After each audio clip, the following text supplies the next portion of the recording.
सब घर बैठे बैठे ही किया है ना। कोई पैसा वैसा खर्चा वर्चा सब बकवास सी चीज है कि आप हिंदी टाइपिंग के लिए जाओगे कुछ नहीं होगा, इंग्लिश टाइपिंग के लिए भैया सब कुछ अपने से ही करना है, ये भी आप खुद से कर सकते हो है ना। लेकिन मैं यहाँ पर आया हूँ तो अपना जो एक्सपीरियंस आपको दूंगा कि किस तरह से आप तैयारी कर सकते हो है ना।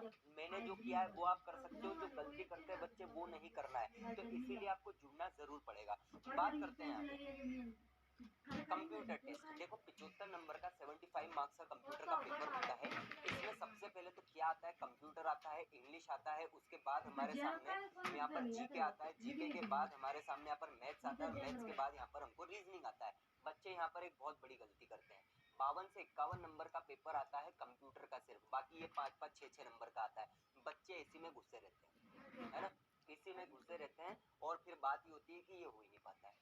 बेहतर है बड़े नंबर वाले पे जोड़ करो। रीजनिंग आप ऐसे ही कर दोगे, 5 नंबर में से 4 नंबर तो ले ही आओगे। मैथ्स नहीं आता है, चलो 6 में से 2 तो तुक्के जाएंगे।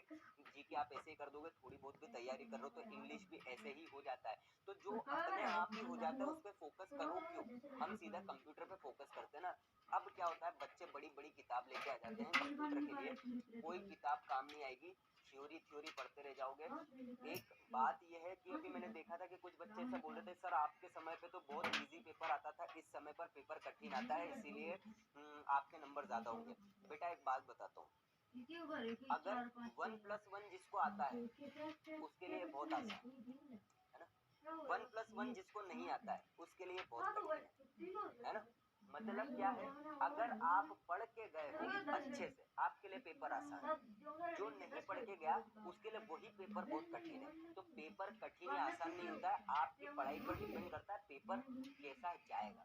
तो ये मतलब बोलो कि 2017 का बहुत अच्छा था, 2019 का अच्छा था, इसी को देखते हुए मैंने 2019 के दिसंबर वाला पेपर देखा मैंने, तो मैंने ये पाया कि फैक्चुअल क्वेश्चंस आ रहे हैं, मतलब ऐसे सड़े सड़े क्वेश्चंस आ रहे हैं। हमारे टाइम पे आप एक बार 2016-17 का पेपर उठाइएगा, ऐसे क्वेश्चंस आते थे ना कि आपको डिटेल में पढ़ना पड़ता है ना। लेकिन अब बहुत ही सिंपल से एक किताब लेके आ जाओ जिसमें प्रीवियस ईयर के कंप्यूटर के क्वेश्चंस और सीपीसीटी के क्वेश्चंस लाओ, ठीक है, ये करो।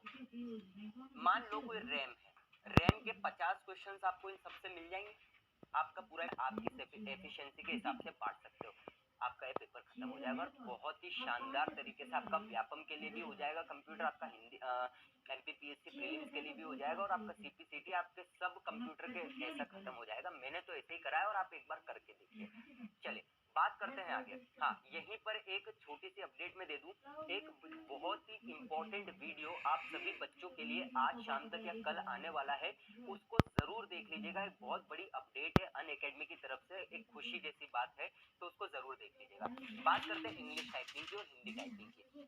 देखिए इंग्लिश टाइपिंग 15 मिनट का होता है, 30 वर्ड्स पर मिनट लाने पड़ते हैं, एटलीस्ट 450 शब्द आपको टाइप करने पड़ते हैं। उसी तरह से हिंदी में 15 मिनट 20 वर्ड्स पर मिनट की स्पीड आनी चाहिए, 300 वर्ड्स। यहाँ पर एक झोल रहता है, बच्चे समझ ही नहीं पाए आज तक। मैं बताता हूँ, देखिए आपने देखा होगा कि इंग्लिश टाइपिंग रह जाती है, जबकि हिंदी टाइपिंग हमने अभी अभी सीखी, और 20 वर्ड्स पर मिनट से हम 30-35 लेके आ जाते हैं। क्या कारण है इंग्लिश का नहीं निकलने का, मैं समझाता हूँ।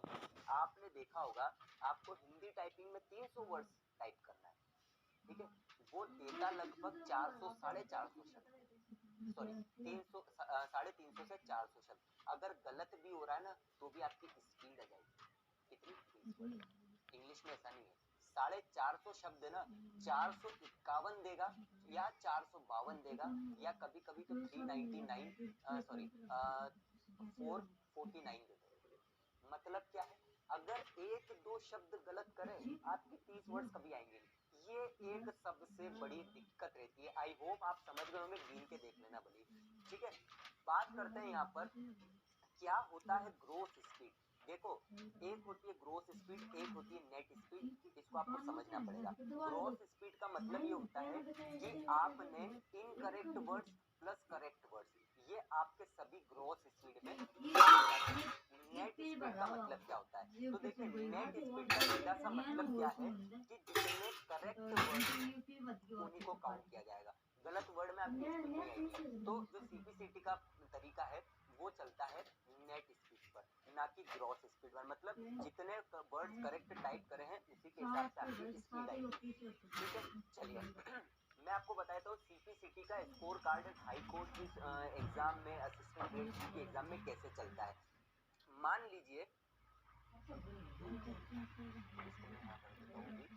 है ना, मान लीजिए कि आपके 30 से 40% वर्ड्स पर मिनट है इंग्लिश की, तो आपका स्कोर कितना हो गया 50।